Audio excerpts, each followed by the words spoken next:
ইরানের সর্বোচ্চ নেতা আয়াতুল্লাহ আলী খামেনির মৃত্যুর ঘটনায় আন্তর্জাতিক উত্তেজনা আরো তীব্র হয়েছে। উত্তর কোরিয়ার নেতা কিম জং উন এই ঘটনাকে সাম্রাজ্যবাদী শক্তির নগ্ন আগ্রাসন হিসেবে অভিহিত করে যুক্তরাষ্ট্রের বিরুদ্ধে কঠোর প্রতিশোধের হুঁশিয়ারি উচ্চারণ করেছেন।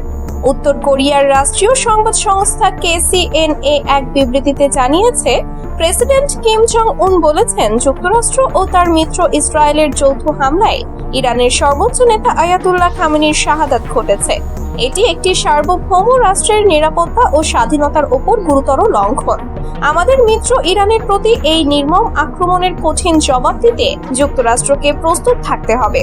উত্তর কোরিয়া তার মিত্রদের পাশে দাঁড়াবে এবং যে কোনো হুমকির জবাবে দৃঢ় পদক্ষেপ নেবে।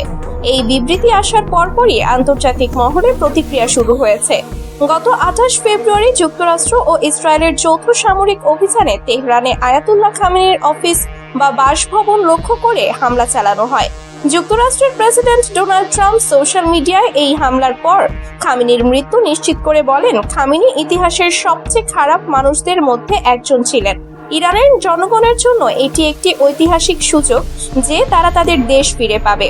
ইরানের রাষ্ট্রীয় টেলিভিশন পরে খামেনির মৃত্যু নিশ্চিত করে 40 দিনের রাষ্ট্রীয় শোক ঘোষণা করে।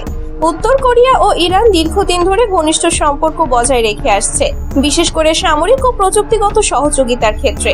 বিশ্লেষকরা মনে করছেন, পিয়ংইয়ং এই ঘটনাটাকে নিজের নিরাপত্তার সঙ্গে যুক্ত করে দেখছে। উত্তর কোরিয়া ইতোমধ্যে যুক্তরাষ্ট্রের বিরুদ্ধে একাধিকবার কঠোর হুঁশিয়ারি দিয়েছে, যদিও এই নির্দিষ্ট ঘটনায় তারা কোনো সুনির্দিষ্ট সামরিক পদক্ষেপের ঘোষণা করেনি।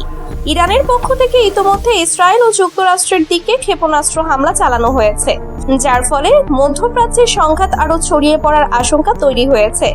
আন্তর্জাতিক সম্প্রদায়, বিশেষ করে জাতিসংঘ, এই পরিস্থিতিতে উদ্বেগ প্রকাশ করেছে এবং সব পক্ষকে সংযম প্রদর্শনের আহ্বান জানিয়েছে। এদিকে যুক্তরাষ্ট্রের পক্ষ থেকে বলা হয়েছে যে তারা যে কোনো প্রতিশোধমূলক হামলার জবাবে অভূতপূর্ব শক্তি প্রয়োগ করতে প্রস্তুত। উত্তর কোরিয়ার এই হুঁশিয়ারি পরিস্থিতিকে আরো জটিল করে তুলেছে, যা এখন বিশ্বব্যাপী নজরে রয়েছে।